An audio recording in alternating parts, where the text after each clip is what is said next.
यहाँ पर कांग्रेस प्रदेश अध्यक्ष प्रेस कॉन्फ्रेंस कर रहे हैं, क्या कुछ कह रहे हैं आपको सुनवाते हैं। नमस्कार,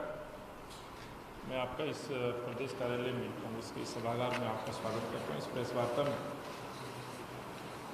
बहुत ही गंभीर विषय के साथ, जिसको लगातार पिछले यानी कि 2020 मार्च से पूरा न केवल विश्व भुगत रहा है, बल्कि देश भी पूरी तरह से इस महामारी की वजह से कई संकटों से गुजर रहा है, जिसमें खास तौर से आर्थिक तौर पर तो देश की स्थिति बिगड़ी है। जान के तौर पर भी देखा जाए तो देश में लाखों लोगों की जान इस महामारी से जा चुकी है। कल 4 अप्रैल के जिस तरह से आंकड़े आए हैं, बहुत दुख होता है उनको शेयर करते हुए, लेकिन सरकार के सामने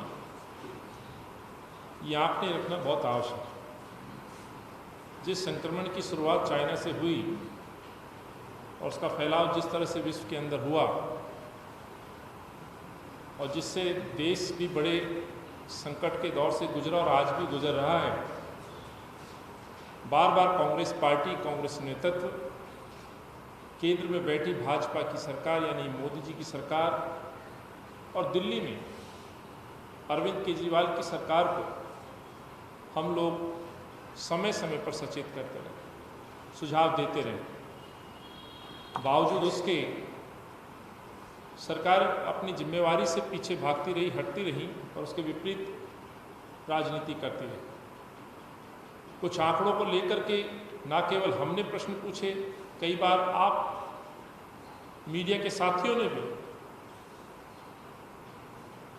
जमीन पर उतर करके जो रिपोर्टिंग के बाद जो आंकड़े इन सरकारों के सामने प्रस्तुत किए, उसमें कई बार ये सिद्ध हुआ कि आंकड़ों को छुपाया जा रहा है, लेकिन फिर भी सरकार मानने के लिए तैयार नहीं थी। जिस तरह से कल आंकड़े आए हैं और केंद्र की सरकार ने ये माना है कि देश के अंदर दूसरी वेव कोविड की आ गई और दिल्ली में चौथा चरण चल रहा है कोविड। जब आंकड़ों पर हम नज़र डालें तो हिंदुस्तान वर्ल्ड में कोविड पेशेंट को नंबर 1, मैं फिर दोहराना चाहता हूं कि विश्व के अंदर कोविड पेशेंट के रूप में हिंदुस्तान नंबर 1 बन गया। और ये जो दावे हैं कि संक्रमण पे केंद्र की नज़र है, हम बचाव के उपाय कर रहे हैं, हमारे पास पर्याप्त संसाधन हैं, हमारे पास पर्याप्त व्यवस्थाएं हैं, चिकित्सा के क्षेत्र में हमने काम किया है, ये उन दावों की पोल खोलने का काम करते हैं। आप देखेंगे जो कल के आंकड़े हैं उसमें इंडिया नंबर 1 रहा है कोविड पेशेंट के रूप में, नंबर 2 पे फ्रांस और नंबर 3 पे टर्की। कई ऐसे देश हैं जिन्होंने अपने आप को संभाला और आज तक संभाल के रखा हुआ, लेकिन देश में जिस तरह से सेकंड वेव आई है, उन्होंने अपनी पूर्व की गलतियों से ना संज्ञान लिया, ना उस पर उचित कोई व्यवस्था की गई और देश के लोगों को यूं ही भगवान भरोसे छोड़ दिया गया। जहाँ राजनीतिक सत्ता में बैठी राजनीतिक पार्टी भाजपा अपने प्रधानमंत्री जी को लेकर के आए दिन चुनावी सभाओं के लिए तो कोविड को बिल्कुल इग्नोर करती हैं, वहाँ के उनके नेताओं के भी आए दिन इस तरह के बयान दर्शाते हैं कि इन्होंने बजाय कोविड पे कुछ काम करने के अपने चुनावी उद्देश्यों की पूर्ति के लिए हर कायदे कानून नियम को तोड़ने का काम किया। जिस तरह से मैंने हिंदुस्तान की स्थिति आपके सामने रखी, वैसे ही दिल्ली के अंदर भी जो बीते दिन आंकड़े थे साथियों, बहुत चिंतापूर्ण स्थिति वो दर्शाते हैं। 4000 से ज़्यादा कल मरीज कोविड के दिल्ली में पाए गए, 21 से ज़्यादा मौतें हुई, चौथा चरण चल रहा है।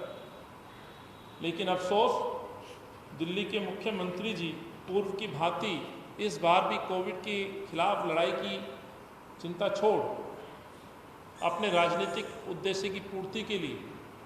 नज़दीक के प्रदेशों में चुनावी सभाएं कर रहे हैं। और अफसोस होता है कि मुख्यमंत्री जी को जहां इस कोविड के खिलाफ एक कोई ठोस रणनीति बनानी चाहिए थी, दिल्ली के अस्पतालों के इंफ्रास्ट्रक्चर पे काम करना चाहिए था, यहाँ के एक्सपर्ट से सलाह मशवरा करना चाहिए था, एक रणनीति के तहत दिल्ली को आगे ले जाना चाहिए था। वहाँ के उपाय के बजाय अरविंद केजरीवाल और उनकी पार्टी के लोग आज भी न केवल कानून की धज्जियां उड़ाते दिखते हैं, बल्कि जींद में दिया गया उनका बयान कि भगवान से उनकी सेटिंग है, उनकी मौत नहीं आएगी।